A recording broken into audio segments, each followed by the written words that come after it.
O mundo está em colapso e ninguém sabe por quê. One Piece finalmente retorna com a continuação da saga de Egghead e já chega quebrando tudo. O bando do Chapéu de Palha tá cercado por todos os lados. A gente vai ter revelações insanas que estão prestes a mudar o rumo da história de One Piece e o verdadeiro caos vai começar. Batalhas épicas, mistérios que vão explodir a sua mente e a revolução que vai abalar o governo mundial. Esse é o início do fim e você não vai querer perder. Um dos acontecimentos mais impactantes do atual arco de One Piece foi o desaparecimento do lendário vice-almirante Monkey D. Garp. Durante a missão do resgate do Kobe, o Garp se dirigiu até a Ilha Ratinoso, a fortaleza dos piratas do Barba Negra. E depois de uma luta insana contra o seu antigo pupilo Aokiji, a marinha não tem notícias, não sabe onde ele tá ou sequer se ainda tá vivo. Agora, bora falar sobre a destruição do reino de Lulusia. Esse provavelmente é o momento mais assustador e chocante do mundo de One Piece até agora. Sem aviso, sem explicações, um reino inteiro foi apagado do mapa, como se nunca tivesse existido. E isso foi obra de Imu-sama,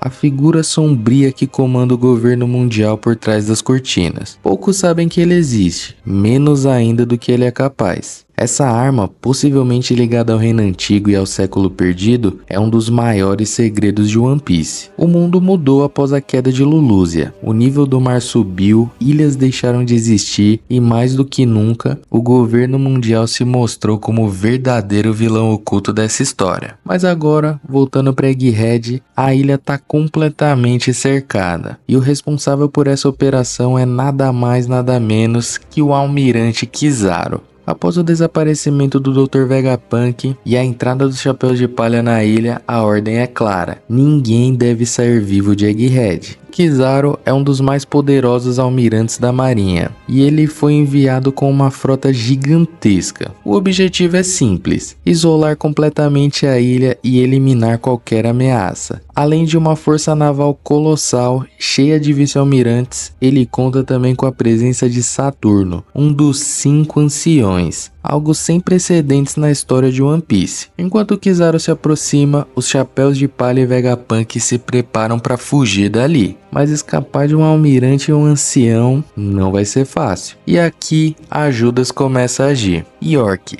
a traidora entre os satélites do Vegapunk, faz contato direto com o governo mundial. Para garantir seu lugar entre os poderosos do mundo, ela fez um acordo sombrio com eles. Ela entregaria todos os dados e segredos do Vegapunk, em troca de poder, status e se tornar um dragão celestial. Mas algo saiu errado. Durante a operação em Egghead, os Chapéus de Palha descobriram o plano da York, e ela foi capturada antes de concluir sua traição. Mas mesmo assim, York consegue enviar uma mensagem direta ao governo mundial, chorando, dizendo que foi capturada. Eles não estão nem aí pra ela, mas precisam manter ela viva e a usina de Egghead intacta para continuar usando o poder da Mother Flame. Aí, o Luffy, imprevisível como sempre, pega o Dendemushi e entra em contato direto com os 5 anciões. De um lado, os homens mais poderosos do mundo, frios, calculistas e arrogantes. Do outro, o Luffy, determinado, imprevisível e agora com uma das frutas mais temidas do mundo despertada. Luffy diz que vai usar York como refém para poderem escapar dali, mas com certeza não vai ser uma tarefa fácil não. Para conseguirem escapar, eles começam a bolar algumas estratégias e se dividem em grupos para conseguirem chegar até o Sunny, e assim começar a sua fuga para a próxima ilha, que vai ser Elbaf, meu parceiro. O próximo destino é a Ilha dos Gigantes. E agora vai começar o maior embate da história de One Piece para poderem fugir da Ilha do Futuro. E ele começa quando o almirante Kizaru chega na ilha facilmente, burlando todas as defesas graças ao poder de sua Akuma no Mi. Sentomaru, o seu antigo subordinado e amigo de longa data, se prepara para a luta inevitável e já coloca toda a defesa da ilha e os pacifistas em guarda. Os pacifistas estão ativados, liderados pelo Sentomaru. A defesa da ilha é colocada à prova e o confronto inevitável está prestes a acontecer. As armas feras não vão deixar a marinha invadir de jeito nenhum. Elas destruíram os navios da marinha como se fosse papel. Com pacifistas e as armas feras, a ilha tem uma defesa intransponível. Então, os vice-almirantes entram na linha de frente para começar a invasão. E aí a gente consegue ver um pouco do poder deles, que conseguem bater de frente com esses monstros. Um deles até consegue derrotar uma fera com apenas um soco, e a invasão começa. Kizaru e Sentomaru estão frente a frente em um reencontro carregado de emoções. Sentomaru, que já foi subordinado do Kizaru, agora se impõe diretamente ao almirante. Esse é um embate que mostra a diferença de ideais. A justiça cega versus a justiça moral. Kizaru avança com sua velocidade absurda da Pika Pika no Mi, lá ele. Sentomaru usa toda a força dos pacifistas para tentar conter o avanço da marinha e vai pessoalmente conter o almirante. Ele se mostra muito poderoso, com uma defesa surpreendente, mas o almirante está em outro nível. Afinal de contas, ele que ensinou tudo ao Sentomaru, para que ele fosse forte o bastante para proteger o Dr. Vegapunk, que salvou ele quando ele estava completamente sozinho. Quem diria que o Sentomaru teria que defender o doutor do seu próprio mestre? Para não estender essa luta por muito tempo e conseguir tomar o controle dos pacifistas, o Kizaru acaba com o sofrimento de lutar com seu amigo e derruba ele com um golpe sinistro. Agora, com Sentomaru inconsciente, Kizaru pode dar a ordem aos pacifistas por causa da hierarquia de comando. Então ele ordena que os pacifistas destruam as armas feras marinhas que estavam defendendo a ilha. Agora, o caminho ficou totalmente livre para a marinha invadir sem problemas. Enquanto isso, Jay Garcia Saturne, um dos 5 anciões, observa todos os movimentos. A presença dele na ilha com certeza vai mudar o jogo. Ele é um dos seres mais poderosos do mundo. O Saturne ainda não se envolve diretamente, mas claramente está esperando o momento certo para agir. York continua em custódia. Os chapéus de palha sabem que ela ainda pode ser útil como moeda de troca. Em meio a todo o caos da invasão e tentativa de fuga, Rob Lute, traíra como sempre, vê uma oportunidade de eliminar o Vegapunk e ataca sem pensar 2 vezes. Mas Stussy se coloca na frente e é gravemente ferida. Sandy, que não é bobo nem nada, já prende o Kako numa bolha que inibe os poderes de sua Akuma no Mi. E o Zoro já ataca furioso e manda o Lute pra longe para manter todos em segurança. Luffy, Frank, Bonnie e Lilith conseguem chegar ao Sunny e o robozão tava levando ele no braço para seguirem com o plano de fuga. Mas o Kizaru, por ser feito de pura luz, consegue facilmente passar por todas as barreiras de Egghead e chega até o topo, onde dá de cara com o pessoal fugindo. O Luffy já sente o perigo e que precisa entrar em ação o quanto antes para proteger seus amigos, e antes deles perceberem, ele some e já bate de frente com o almirante numa cena épica. É haki do rei para todo lado. A verdade é que o Luffy estava ansioso por esse reencontro. Dessa vez vai ser totalmente diferente de 2 anos atrás nessa balde. Afinal, agora ele tá 100 vezes mais forte. É aqui que a gente começa a se preparar para quebrar o nosso coração, com o sofrimento silencioso de um dos personagens que mais passou por situações devastadoras na série, o Kuma. Tudo começou a partir de um experimento brutal ao qual ele foi submetido sob as ordens do governo mundial. Ele foi desumanizado, usado como cobaia pelo Vegapunk com a supervisão dos próprios anciões. Seu corpo foi remodelado, sua mente apagada, e mesmo assim ele continuava sorrindo, pela esperança de um mundo melhor. Mesmo perdendo tudo, memórias, identidade, liberdade, de uma forma inexplicável, um pedacinho da sua mente continuava resistindo. Tudo para garantir o futuro de alguém especial. Então, ele começa a andar, mesmo sem ordens, mesmo sem explicação. Como se fosse puxado por uma força maior, o Kuma se move. E esse movimento não é normal. A câmera foca em seus olhos e uma centelha de consciência parece surgir. Kuma, que estava totalmente sob o controle do governo, agora parece estar despertando por conta própria. Será que o desejo de proteger a Bonnie foi mais forte que os comandos do governo? Ou será que o Vegapunk escondeu alguma coisa no Kuma? O que você acha? Comenta aí. Kuma, com o poder absurdo de sua Akuma no Mi, se direciona a Mary Joyce, mas tá tão fraco que bate com tudo na parede. Mas nada vai impedi-lo de cumprir o seu objetivo. Quando finalmente chega ao topo, ele é atacado constantemente pelos guardas. E como se não desse para piorar, o almirante de frota tá de frente com ele para impedi-lo. Akainu quer conter o Kuma chamando ele de ameaça e já dá um ataque cabuloso no rosto do Kuma. Com a pouca energia que lhe resta, ele sai correndo e consegue fugir com o poder da sua Akuma no Mi. Akainu se lembra do passado de ter capturado a Bonnie. Ela chorando disse que o pai dela nunca iria abandoná-la. E o Akainu começa a pensar que ela estava certa. E aí, voltando para Egghead, Luffy já tá usando o Gear 4 Snake Man e lutando com tudo contra o Kizaru. Eu curto muito mais essa forma do que a Boundman. E você, qual prefere? Luffy vai atacando com todo o poder que ele tem. Ele dá vários golpes abusando da velocidade da forma Snake Man. Mas o Kizaru consegue se defender sem grandes problemas. Mas ele já reconhece que o Luffy ficou muito mais forte e começa a entender como ele foi capaz de derrotar o Kaido. Kizaru não tá pra conversinha não, e já se afasta muito do Luffy. Ele ataca dessa distância sinistra porque conforme vai acelerando, a força do ataque é amplificada absurdamente. O seu ataque foi tão brutal que além de mandar o Luffy lá pra casa do carai, destruiu completamente o Vega Force One.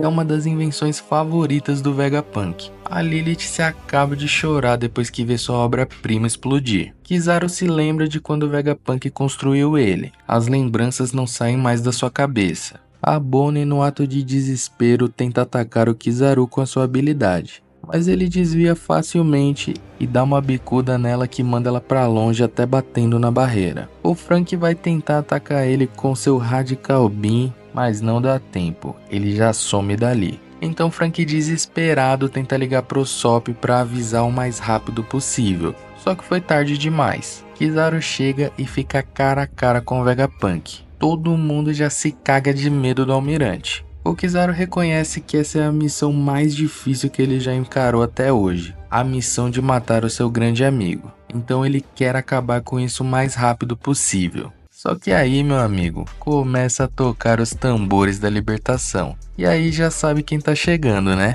Luffy Gear Beetlebe 5. Ele já chega no estilo e vai em direção ao almirante. E olha ele aqui, ó. O mais engraçado é a reação da galera vendo o Luffy no Gear 5. Kizaru tá até agora tentando entender o que tá rolando. Mas é aí que a verdadeira batalha vai começar.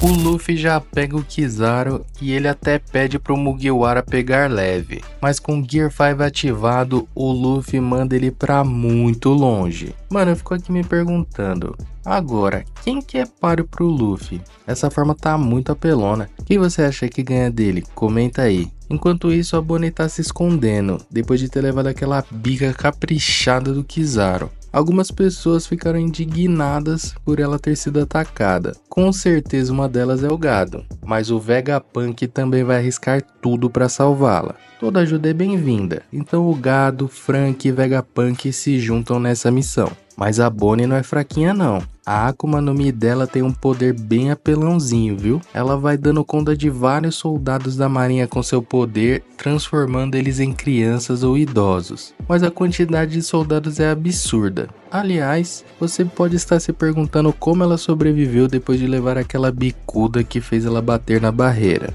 Quando ela estava prestes a cair com tudo no chão, usando suas últimas forças, Sentomaru, que estava gravemente ferido da batalha contra o Kizaru, salvou ela. Mandou ela correr dali e já caiu desmaiado. Agora, vamos falar de uma parte boa. Rob e Lute sendo humilhado com apenas uma frase. Lute e Zoro estão trocando vários golpes. E mano, eu tô curtindo muito a animação. As cenas de ação estão muito fluidas, muito bem animado. Isso porque a gente tá falando de um anime semanal, tá? Tá insano. Lute e Zoro por enquanto parecem até que estão em pé de igualdade. O Luffy, que tá suave depois de mandar o Kizaru pra longe, vê o Zoro lutando e pergunta se ele precisa de ajuda. Claro que o Solador diz que não, né? O Zoro fala pro Luffy focar no Kizaru. E agora a humilhação vem forte. Lute diz que não é nada mal derrubar o imediato do capitão. E aí, exalando o haki do rei, o Zoro diz que se isso que ele mostrou até agora é o melhor que ele pode fazer, ele não vai ter mais a chance de enfrentar o capitão. Aí eu te falo, ver o Lute sendo humilhado é sempre satisfatório. Kizaru ainda estava voando para longe, mas antes de cair no mar, o almirante apela com sua Yasakami no Magatama e numa velocidade absurda volta para Egghead para bater de frente com o Yonkou. E aqui a gente pode ver uma homenagem clara ao Naruto, com Kizaru usando os clones das sombras para atacar o Luffy. E tem mais, não satisfeito ele usa junto com os sabres de luz. E aí a batalha começa a ficar insana, e de novo, que animação. Kizaru vai atacando o Luffy com os clones e o sabre de luz. Luffy contra-ataca com o chicote do alvorecer de borracha. Mas lutar contra o ser de luz não é nada fácil também. Luffy fica gigantesco, mas no fim acabou foi virando um alvo fácil pro Kizaru. Mas essa forma ficou imprevisível demais. Olha como ele atacou o almirante. Luffy vai se livrando dos ataques do Kizaru das formas mais imprevisíveis possíveis. Mas o foco do almirante é outro. Não é lutar contra o Luffy, e sim matar o Vegapunk. Então antes dele perceber, ele já pegou o Sop pelo pescoço e tava perguntando do velho. E aí, a gente vê que o Vegapunk já tá a milhão indo em direção para salvar a Bonnie. Kizaru percebe e já ataca com tudo para eliminar o Vegapunk. Mas aí, meu amigo, eu não duvido de mais nada do Gear 5. Ele simplesmente comeu o laser, pô. A reação da galera que me quebra muito.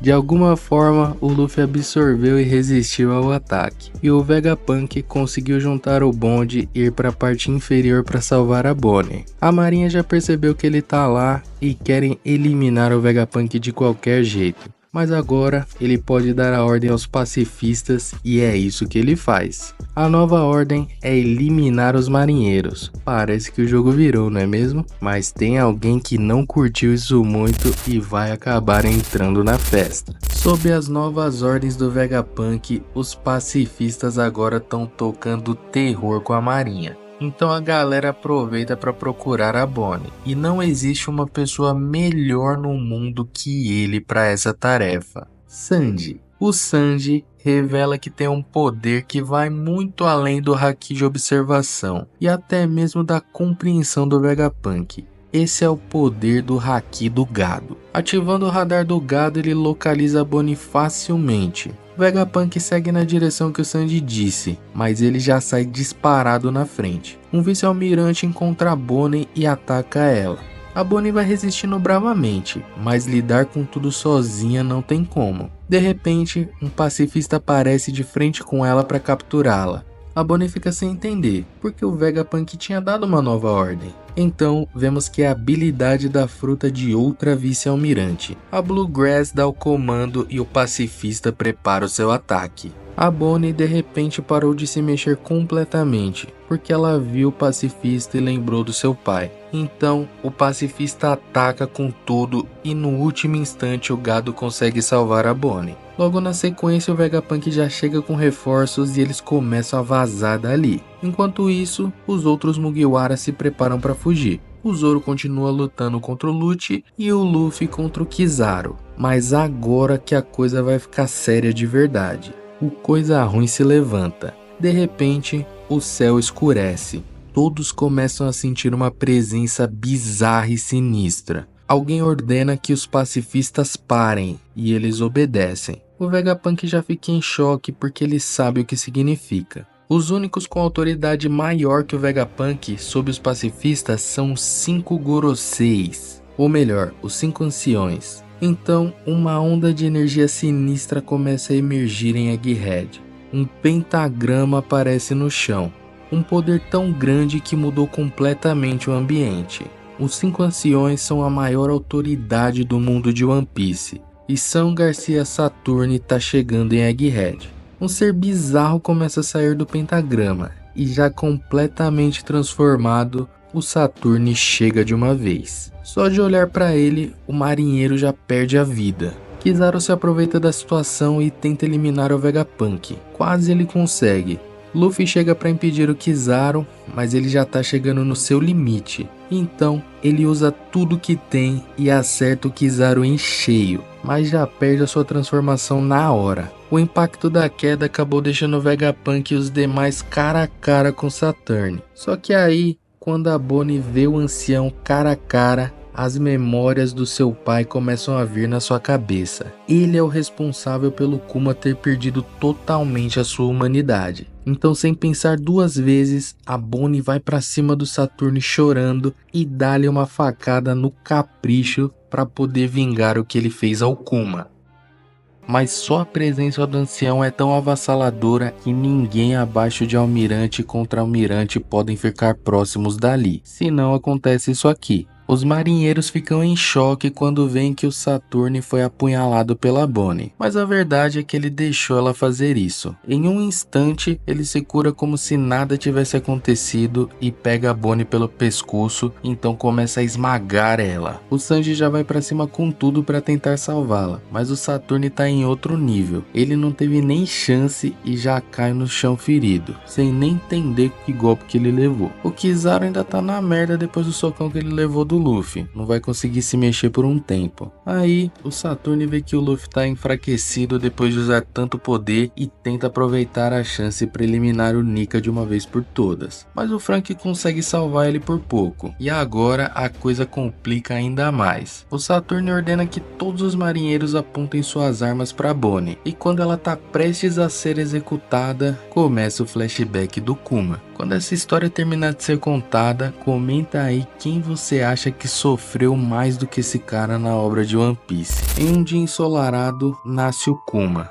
O bebê que se destaca por sua alegria sem fim, mas o sangue que corre em suas veias esconde um segredo que, ao ser revelado, vai trazer trevas ao seu futuro. O pai de Kuma pede ao doutor que nunca revele a qual raça ele pertence. O nome dessa raça ao qual Kuma e seu pai pertencem se chama Bucaneiros. Essa é uma raça especial, com membros que são mais altos que humanos médios, mas menores que os gigantes. Os Bucaneiros eles são uma raça mestiça, possivelmente com ligações a gigantes ou até mesmo a raça antiga de Nika, que pode ser uma raça diferenciada ligada aos gigantes. Pouco tempo depois, o doutor não manteve a sua promessa e os segredos de sua raça foi revelado. Enquanto ele ainda era bem novinho, Kuma e seus pais foram separados e foram escravizados pelos Tenryubitos. Eu não preciso nem dizer o quão brutal e desumana é a forma como os escravos são tratados, né? Um certo dia, o Kuma encontra o seu pai. Ele tenta se fazer de forte e, mesmo sofrendo diariamente, diz que tá tudo bem e mente dizendo que o seu mestre trata ele bem. O Kuma pergunta ao seu pai sobre sua mãe. Nesse momento, eles se sentam e ele conta que sua mãe faleceu e que deve estar em algum lugar melhor agora. Então, sentados, eles não aguentam e começam a chorar sem parar. Outro dia, para tentar animar seu filho, ele conta de uma lenda que sobreviveu entre os gigantes de Elbaf e os Bucaneiros. O pai de Kuma diz que um dia ele será libertado por um guerreiro lendário, Nika,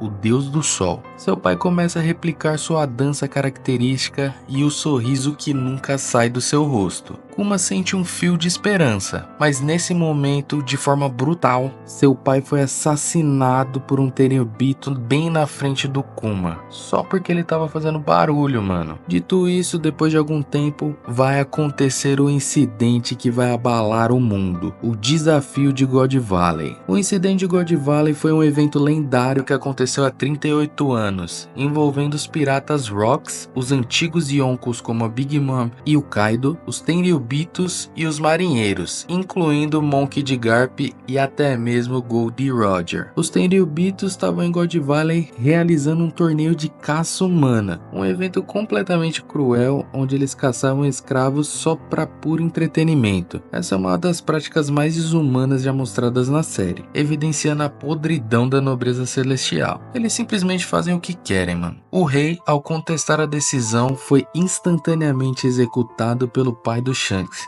Quer dizer, Fingerland Garling. Guarda esse nome, porque esse cara ainda vai fazer uma baguncinha em One Piece. Será mesmo que ele é o pai do Shanks? O que você acha? Mal sabiam eles que o que ia rolar nesse lugar precisou ser apagado da história. O Kuma estava em God Valley e ia ser um dos escravos caçados, mas ele decide tentar fugir. Dá pra ver que a raça dele tem uma força absurda, porque ele entorta a cela no braço e vaza dali. Mas antes de conseguir fugir, os outros escravos acham ele, espancam ele para levar ele de volta. A verdade é que se ele não voltar, todos os outros vão ser mortos, mas eles vão acabar morrendo de qualquer forma, né? O Kuma já estava exausto e queria morrer ali mesmo. Até que duas pessoas que vão mudar a sua vida completamente aparecem. Ivankov e a sua irmã Dini. Ela te lembra alguém? Eles oferecem uma escolha aos escravos: ficar ali ou morrer, ou então fugir desse caos todo. E ali, depois de muito tempo, a gente finalmente vê os olhos do Kuma brilharem novamente.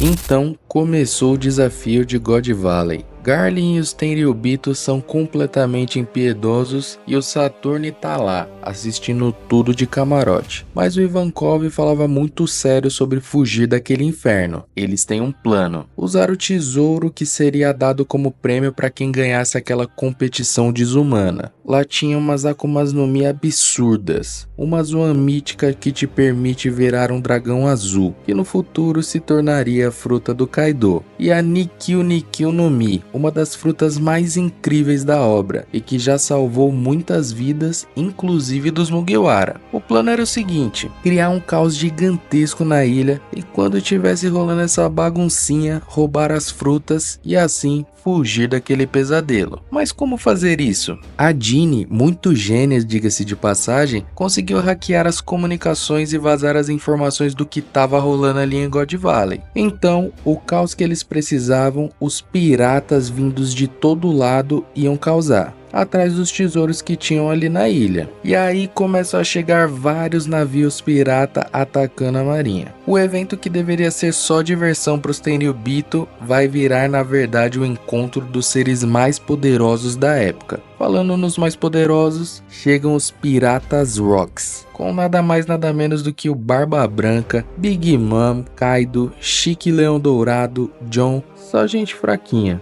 Como se fosse pouco esses caras, logo em seguida chegam os piratas do Goldie Roger. A marinha estava completamente perdida, sem nenhuma chance. Mas se tem Roger, tem Garp. Então ele chega na ilha também para dar uma esperança para a marinha. Eu queria muito ver em detalhes tudo que rolou nesse dia. Mas enquanto tava rolando toda a treta, Kuma e Ivankov seguem o plano e conseguem roubar os tesouros. Eles finalmente têm as Akuma no Mi nas mãos e a chance de conquistar sua liberdade. Mas de repente, alguém aparece e já rouba a fruta do dragão do Ivankov.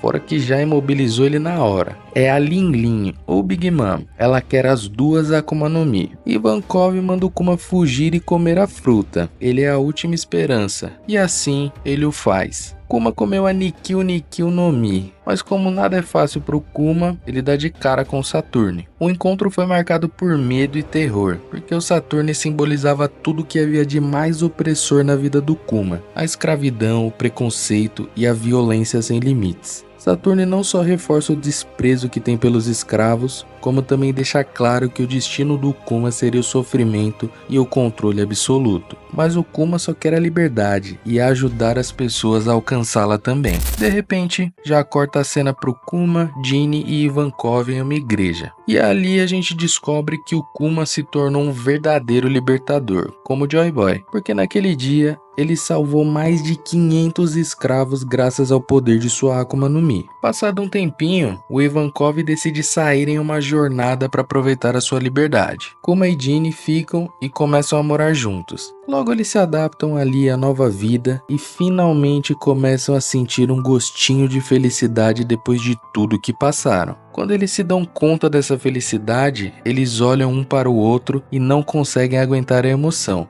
e choram por finalmente estarem livres depois de tanto sofrimento.